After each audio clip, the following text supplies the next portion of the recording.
अगर इन्फेक्शन है, mild Covid है, तो सीटी से कोई फायदा नहीं है। सीटी में कुछ पैचेस आएंगे।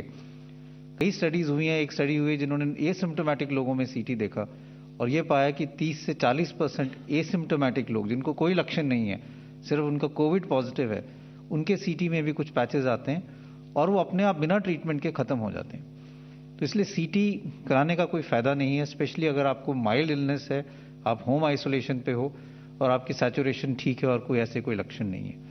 दूसरा, इसका नुकसान समझने की जरूरत है।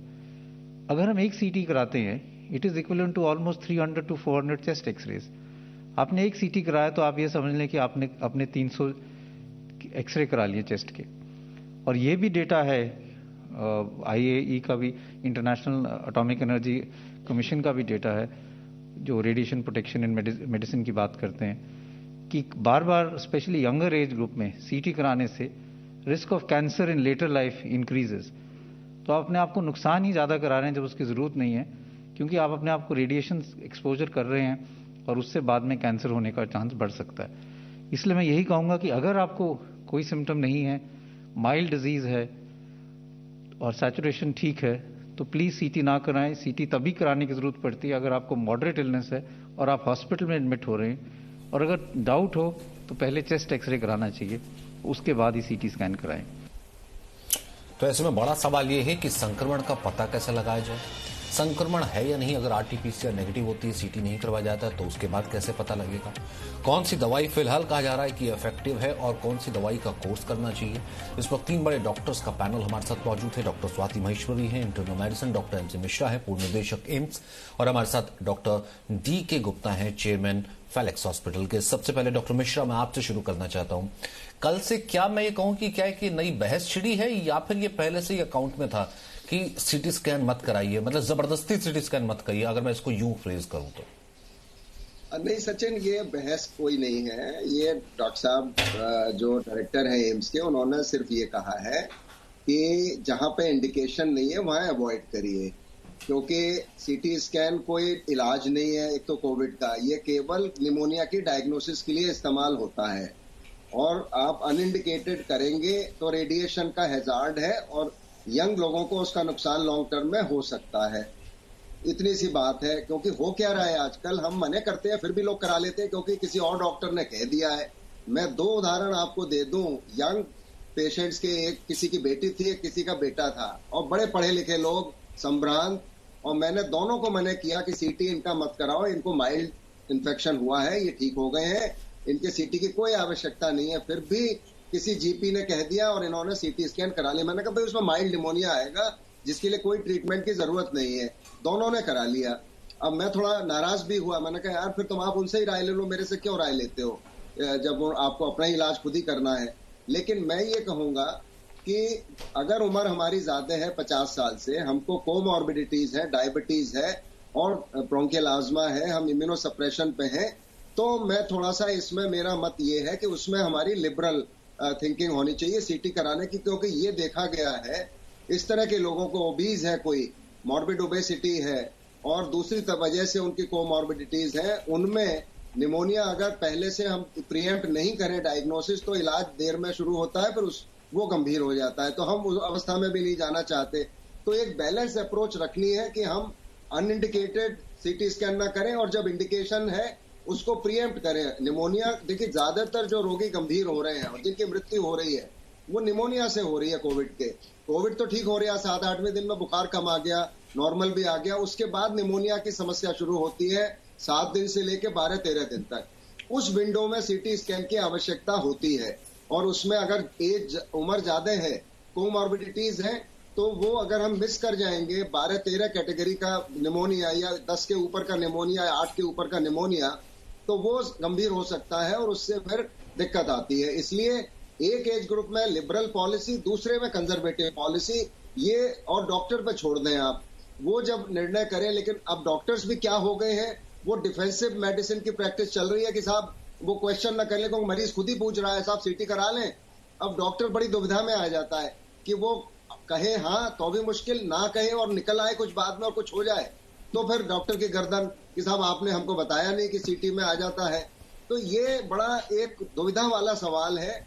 और इसमें हमें बहुत बैलेंस्ड अप्रोच रखनी है और बेनिफिट ऑफ डाउट पेशेंट को ही मिलना है इसमें। अब उसका नुकसान लॉन्ग टर्म में होगा तो होगा, लेकिन अगर अभी हमें जान बचानी है और निमोनिया की डायग्नोसिस करनी है, क्योंकि 30-40% लोगों में RT-PCR निगेटिव आ रहा है, लक्षण है, तो आपको कैसे डायग्नोसिस हो कि इनको कोविड है, तो उसमें सीटी स्कैन डायग्नोसिस में भी यूज हो रहा है। अभी कुछ दिन पहले सभी चैनल्स पे सीटी का रोल डायग्नोसिस में डिस्कस हो रहा था, आज दूसरी तरह से डिस्कस हो रहा है। तो मैं समझता हूं इसमें हमें कोई एक्सट्रीम अप्रोच नहीं लेनी है, हमें एक मिडिल अप्रोच रखनी है कि जब लगता है कि जरूरत है तो जरूर करना चाहिए, और यंग लोगों में माइल्ड डिजीज वालों को नहीं करना है, बहुत जल्दी नहीं करना है सीटी कि आज बुखार हुआ और आज सीटी कर लिया, उसकी आवश्यकता नहीं है। आप वेट करिए 5-6 दिन, तब जब बुखार कम होने लगता है फिर निमोनिया की समस्या शुरू हो रही है।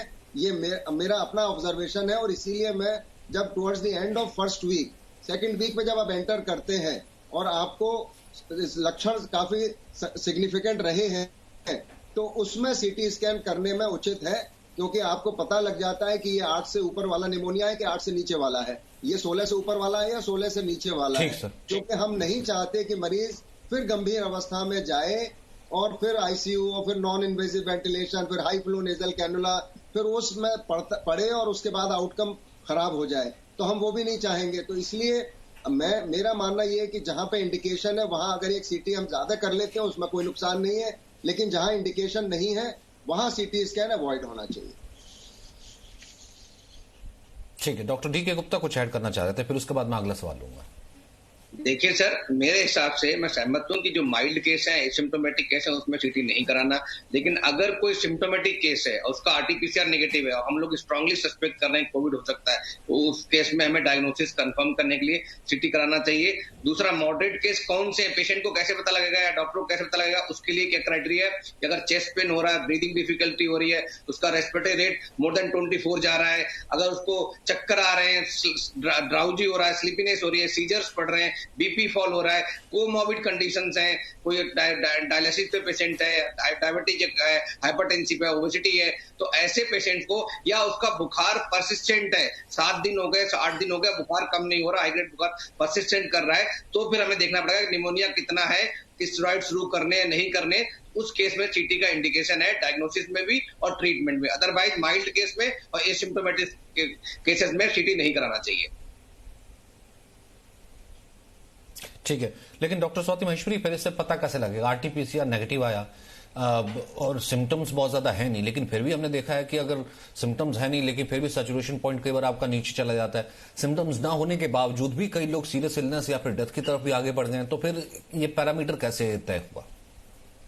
देखिए, जो मिश्रा सर ने कहा, मैं उससे बिल्कुल इत्तेफाक रखती हूँ कि बहुत जरूरी है एक मिडिल पाथ ढूंढना, और इसीलिए एक डॉक्टर का एक्यूमेन भी बहुत जरूरी हो जाता है कि आप एक डॉक्टर से सलाह कर रहे हैं या नहीं कर रहे हैं। क्योंकि देखिए, मिसयूज आज की तारीख में हर चीज का है, चाहे वो सीटी स्कैन हो, चाहे रेमडेसिविर हो, चाहे स्टेरॉइड्स हो, चाहे ब्लड थिनर्स हो, हर चीज का मिसयूज इस वक्त हो रहा है, क्योंकि पैनिक सिचुएशन है और हर कोई ये सोच रहा है कि बस सब चीजों का इस्तेमाल करके कैसे भी हम मरीज को बचा लें।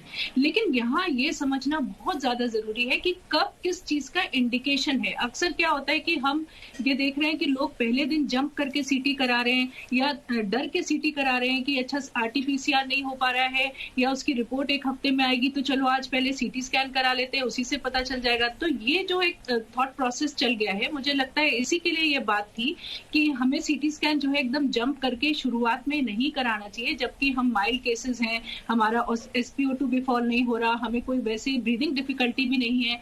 तो ऐसी सिचुएशन में अगर हम केवल डायग्नोसिस के लिए सीटी करा रहे हैं तो ये गलत है, और ऐसे में सीटी नॉर्मल भी आता है और कोविड पेशेंट्स में भी नॉर्मल आता है, और ऐसे में वो मिस भी हो जाते हैं। वो कोविड पॉजिटिव भी होंगे लेकिन सीटी में कुछ नहीं आया, तो डॉक्टर भी ये सोचता है कि ठीक है कोविड नहीं है, और मरीज भी ये सोचता है कि सीटी में तो कुछ नहीं आया, मुझे कोविड नहीं होगा।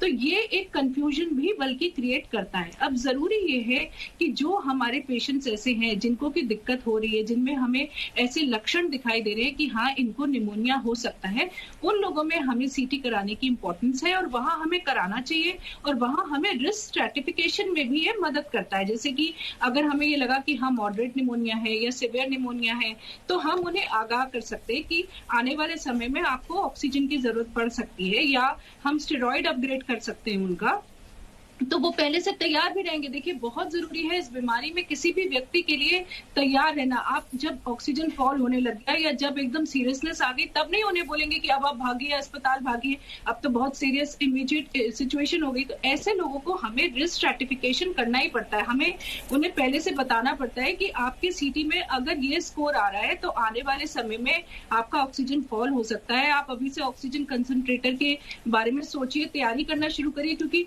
अब इस वक्त हालात ऐसे तो नहीं है कि मैंने अभी बोला कि आपको ऑक्सीजन की जरूरत है तो 1 घंटे में आपके पास ऑक्सीजन कंसंट्रेटर होगा। उसमें भी 1-2 दिन लग रहे हैं लोगों को ऑक्सीजन कंसंट्रेटर या सिलेंडर प्रोक्योर करने में। रिस्क स्ट्रैटिफिकेशन के लिए भी थोड़ा थोड़ा सीटी का इस्तेमाल करना पड़ रहा है जिन केसेस में इंडिकेटेड है, जहां हमें लग रहा है कि हाँ ये निमोनिया हो सकता है। और हमें ये देखना जरूरी है कि किस ग्रेड का निमोनिया है, मॉडरेट है कि सीवियर है, हम इन्हें आगे के लिए क्या प्रिपरेशन करवाएं। तो इस वजह से भी हमें लग रहा है कि सीटी करने की जरूरत पड़ रही है। लेकिन बात वही है कि हमें माइल्ड केसेस में जो एसिम्प्टोमेटिक है या जिनका ऑक्सीजन लेवल फॉल नहीं हो रहा है, वहां सीटी के बारे में नहीं सोचना है। इसे डायग्नोस्टिक टूल की तरह वहां पर इस्तेमाल नहीं करना है।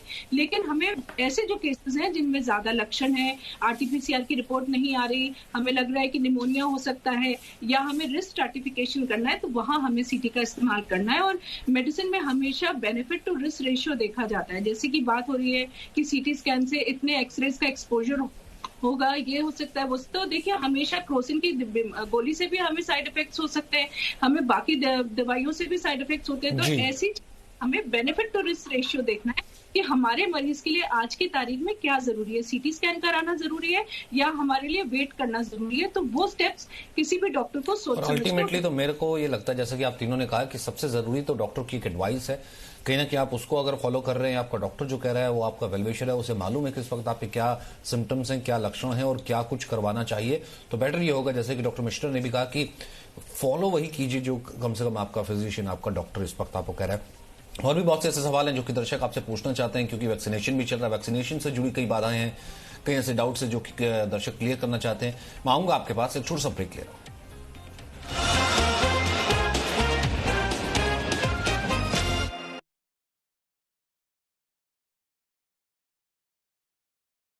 अपने कार्य पद्धति के लिए जनप्रतिनिधियों को प्रत्येक 5 वर्ष तो आम मत फिर से पाने के लिए आम नागरिक के पास जाना पड़ता है, पर उसकी भी जब वो मंत्री है या शासन में है तो अकाउंटेबिलिटी होनी चाहिए।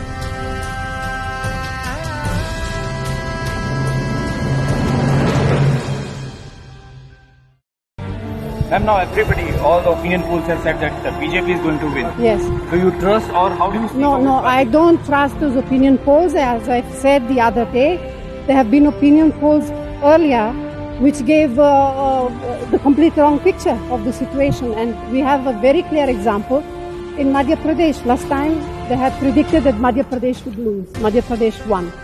But how do you see Congress Party's chance this time? I am very optimistic. Wherever have